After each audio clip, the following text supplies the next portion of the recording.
Y como ya lo habíamos anunciado, está con nosotros en esta primera edición el senador del Frente Amplio, Alejandro Sánchez. Bienvenido, gracias por estos minutos. Bueno, buenos días, un gustazo estar aquí. En el último tramo de la campaña, Sí, ¿cómo viene? Cansado, pero contento. El último tramo de la campaña siempre uno está llegando sobre el final, después de un esfuerzo muy grande, hicimos una campaña de mucha recorrida, de mucha presencia en los territorios y evidentemente eso genera desgaste físico, pero también la energía de la gente, el contagio de la gente, su esperanza, sus ganas, nos da energía todos los días, ¿verdad? Y en estos días siempre, bueno, el estrés nos gana porque hay muchas cosas por solucionar. Como uruguayos siempre hacemos todos al final, así que estamos organizando desde el domingo, el despliegue de los delegados, lo último que queda antes de la veda, que lo cual implica muchas cosas. Pero bueno, muy contentos con la campaña que hicimos, que fue una campaña sin agravios, sin insultos, y hablando de los problemas del Uruguay, que es lo que más nos importaba. Hablando con los uruguayos y las uruguayas y hablando de sus problemas y buscando de alguna manera cuáles son nuestras propuestas para solucionarlo. Te voy a preguntar por las expectativas que tiene de lo que va a pasar este domingo, pero también cuando habla de agravios, del otro lado han venido agravios porque dicen que una de las cuestiones más reiteradas es que Yamandu Orsi no aparece. Bueno, Yamandu Orsi ha estado en todos lados, ha sido sistemático, nos han insultado, nos han intentado ponerle motes a nuestro candidato, ¿no? La verdad que la política y los uruguayos no se merecen eso. Y una campaña electoral no es una guerra civil. Es una campaña electoral donde obviamente hay diferencias, hay matices, hay propuestas diferentes, pero tenemos que respetarnos porque queremos seguir conviviendo, ¿verdad? Y el Uruguay necesita mayor convivencia. Entonces, nuestras expectativas es que el Frente Amplio gane las elecciones. A mí me encantaría, y creo que a muchos uruguayos le encantaría, que se terminaran este domingo, ¿no? ¿Por qué esperar 24 días más todavía? Creo que el Frente Amplio está muy bien posicionado en las encuestas, todavía tenemos un porcentaje indeciso muy alto, la gran tarea de estos días es poder conversar con esos indecisos y para eso hay que hablar de ideas y de propuestas y no de insultos ni de agravios. Y bueno, nosotros hemos intentado eso y esperamos que el domingo se consolide una gran victoria popular.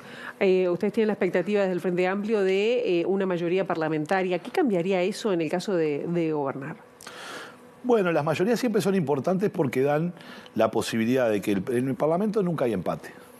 Hay una mayoría a favor de los cambios o en contra de los cambios. Se consolida una mayoría.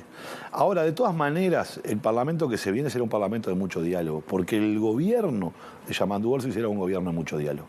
El Uruguay precisa dialogar mucho más, tender mucho más puentes que andar cavando grietas, porque las decisiones que tenemos que tomar son tan relevantes y el mundo va avanzando a una velocidad tan grande y el Uruguay tiene que ponerse a rueda.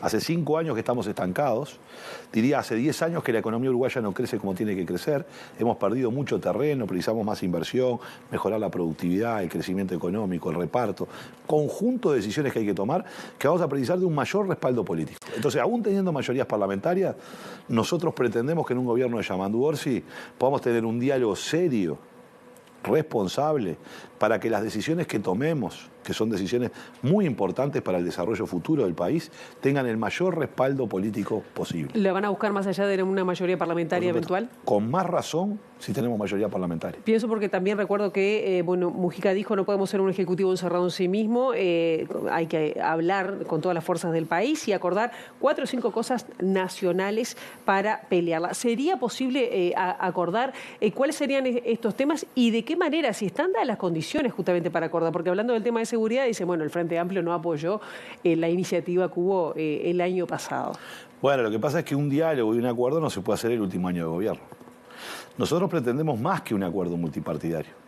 Pretendemos, porque el problema de la seguridad es el problema más relevante de la sociedad uruguaya, el que tiene aquejado a miles de ciudadanos que están aterrorizados muchas veces en sus barrios porque conviven con una situación de mucha violencia. Para eso precisamos que el sistema político se ponga las pilas, asuma el liderazgo y no solo un acuerdo multipartidario de un documento, una comisión de seguimiento de las políticas de seguridad y convivencia, en donde esté la academia, en donde estén los empresarios, la sociedad civil y los partidos políticos. Precisamos enfocar en ese sentido. Segundo, blindar a la infancia. El Uruguay no puede seguirse dando el lujo de ser el país de América Latina de mayor infantilización de la pobreza. Hay que terminar con esto. Si nosotros nacen 7.000 niños en hogares pobres todos los años, si el Uruguay no puede darle condiciones de vida dignas a esos 7.000 niños, no podemos con nada. Y eso tenemos que asumirlo, está en el programa de todos los partidos políticos, tenemos que asumirlo con mucha fuerza. Tercer componente, precisamos tener un aumento de la inversión y de la productividad. Tenemos un sistema de riego que tenemos que desarrollar, tenemos la necesidad de instalar tecnología en el Uruguay. ¿Por qué no soñar con que el Uruguay tenga un centro de inteligencia artificial? Si ya se están instalando muchos data centers, si hemos hecho una gran inversión de fibra óptica y de conexión internacional con el cable submarino, el Uruguay tiene que avanzar hacia ahí. Y el último componente, diría yo, es masificar el acceso a la educación. Porque el mundo que se viene es un mundo que le exige a los trabajadores y a las trabajadoras tener mayores niveles de formación. De lo contrario, no vamos a poder progresar en el mundo en los próximos años. Igual eso sin plata no se hace. No, por supuesto. Pienso en la extensión de la de la educación inicial, pero también apoyar a que se termine el secundaria, por lo menos, y extenderlo a universidad. Bueno, por supuesto que hay que poner recursos, por supuesto que hay que trabajar en nuevas políticas. Nosotros nos planteamos quintuplicar el nivel de becas de secundaria. Pasar de 14.000 jóvenes que están becados hoy, con las becas UTIA, que vamos a duplicar su monto, llevarlo a 70.000 jóvenes. Porque el gran desafío que tenemos no es darle un premio a los jóvenes que terminan el liceo, como propone Álvaro Delgado. Es la permanencia dentro de las instituciones educativas para que transiten este proceso, para que mejoren los aprendizajes y para que accedan a la posibilidad de tener carreras cortas de rápida inserción laboral que los permita posteriormente volver nuevamente a estudiar. ¿En qué va a dar marcha atrás en un eventual gobierno del Frente Amplio con respecto, por ejemplo, a la transformación educativa? Un tema. ¿Qué va a pasar con el tema del proyecto Neptuno? ¿Qué otras cosas va a dar marcha atrás? Bueno, a ver, dos cosas. Mira este país. Tenemos un país que exonera de impuestos al capital en el orden de los 6.8%. E invierte 5 puntos en educación. Es un mal país ese, ¿verdad? Entonces, obviamente que si hacemos, hay que generar exoneraciones impositivas para que haya más inversión. Hay que hablar. Porque si no, las inversiones se concentran solo en el mismo lugar. Nosotros precisamos que se invierta en el interior del país, que es donde hay menos trabajo, hay más precariedad. Entonces, el incentivo de exoneraciones fiscales ayuda a que la inversión se dirija hacia aquellas áreas estratégicas o territorios estratégicos. Hay que mandar. Ahora, lo podemos hacer más eficiente. No podemos estar gastando 6.8 del PBI. Entonces, seguramente de la eficiencia del gasto tributario, esto es el gasto tributario, son los impuestos que yo decido no cobrar, seguramente podemos ser mucho más eficientes. Porque yo veo hablar mucho de que hay que hacer eficiente el gasto público y lo comparto, pero el gasto tributario se olvidan. Por tanto, ahí hay recursos como para poder volcar a la educación, que no es otra cosa que mejorar el futuro del país.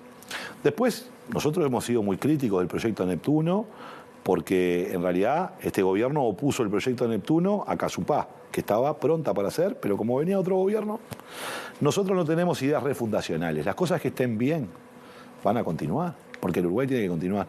Ahora, me parece que el proyecto Neptuno tiene muchas críticas de parte de la academia, de organizaciones, que hay que revisarlo. Claro. Con respecto a lo que estaba hablando antes de los recursos de la educación, entre otros temas, desde la oposición... voy a decirlo bien, desde el gobierno dicen que el Frente Amplio va a aumentar impuestos, o todas las propuestas que llevan van a aumentar impuestos. Sí. ¿Ese es el camino? Sí, el gobierno agita cucos, porque los impuestos nadie los quiere, si no se llamarían contribuciones voluntarias, ¿no? El impuesto te lo imponen, nadie quiere pagar impuestos. Nosotros nos hemos planteado de que hay espacio tanto de las exoneraciones fiscales para ser más eficientes, como generando un mayor crecimiento económico. Cuando más crece el país, más recauda, porque en la medida en que la economía crece, recauda. Nos parece que con esos instrumentos y con una mayor eficiencia en el gasto público, para hacer más cosas con los recursos que hoy están, es suficiente como para poder encarar varias transformaciones en el país. ¿Hay espalda en la ciudadanía para aumentar impuestos? Bueno, como te decía recién, nadie quiere... ¿En qué parte? Bueno, este gobierno aumentó impuestos, ¿no? Antes teníamos un descuento de 4 puntos de IVA y ahora tenemos un descuento de 2 puntos. Eso es que te aumentaron los impuestos, ¿no? Yo creo que ese no es el camino del aumentar impuestos. La presión fiscal del Uruguay no es ni la más elevada ni la más baja, pero me parece que con la presión fiscal que hoy tenemos, los desafíos están en otras áreas. Está en el área de la productividad, de la inversión, de la innovación, de la ciencia, de la tecnología, en la eficiencia, en los recursos y en los bienes públicos. Están en otra área. Y no tanto en el área impositiva. Ya se hizo una reforma tributaria que este gobierno construyó la idea de que había que eliminar el IAS y el IRPF y ahí están. ¿Por qué? Porque hacían demagogia. Y ahora están haciendo demagogia diciendo, mirá que si llega el Frente Amplio te van a aumentar los impuestos. Le quiero preguntar ahora con cosas más de la campaña, pero también sobre todo de la lista 609 del MPP, ¿no? Porque, bueno, el acto que se hizo el sábado concurrió, bueno, a último momento, algo inesperado, por lo menos para la gran mayoría de los que estaban ahí, bueno, el expresidente de la República, José Mujica, líder del MPP. Él mismo bueno, dice, bueno, está en la última etapa, se está despidiendo, diciendo que queda una barra. ¿Cómo visualiza el MPP sin Mujica? ¿Cómo van a seguir? Bueno, primero hicimos un acto maravilloso, ¿no? No estaba anunciado Mujica y fueron 30.000 personas. Debe ser el acto más grande que se realizó sectorial, el del Frente Amplio es un acto siempre multitudinario, también de cierre de campaña, pero del punto de vista del sector, ese acto de la 609 que fue convocado, tuvo 30.000 personas en la Plaza 1 de Mayo. Entonces creo que la 609 ha demostrado, y Mujica también, junto con Lucía, han demostrado que hemos generado un proceso de recambio generacional, en donde, por supuesto, hay un colectivo, un equipo que está asumiendo una aposta, acompañándonos los veteranos, por supuesto, que logró esa convocatoria, porque nadie de los que fue al acto sabía que iba a estar Mujica. Y te puedo decir más, no todos los militantes del MPP sabían que iba a estar Mujica. Algunos lo sabíamos, porque Pepe nos dijo, yo en esta campaña no he participado, no me puedo perder el acto. No me puedo perder. Y estuvo, y fue una emoción muy grande. Yo me emocioné muchísimo cuando lo vi entrando caminando. Porque los que hemos estado cerca, acompañándolo, sabemos de la lucha que ha dado Pepe con esta enfermedad y con las consecuencias de la enfermedad y del tratamiento, que son lo que lo han complicado mucho más.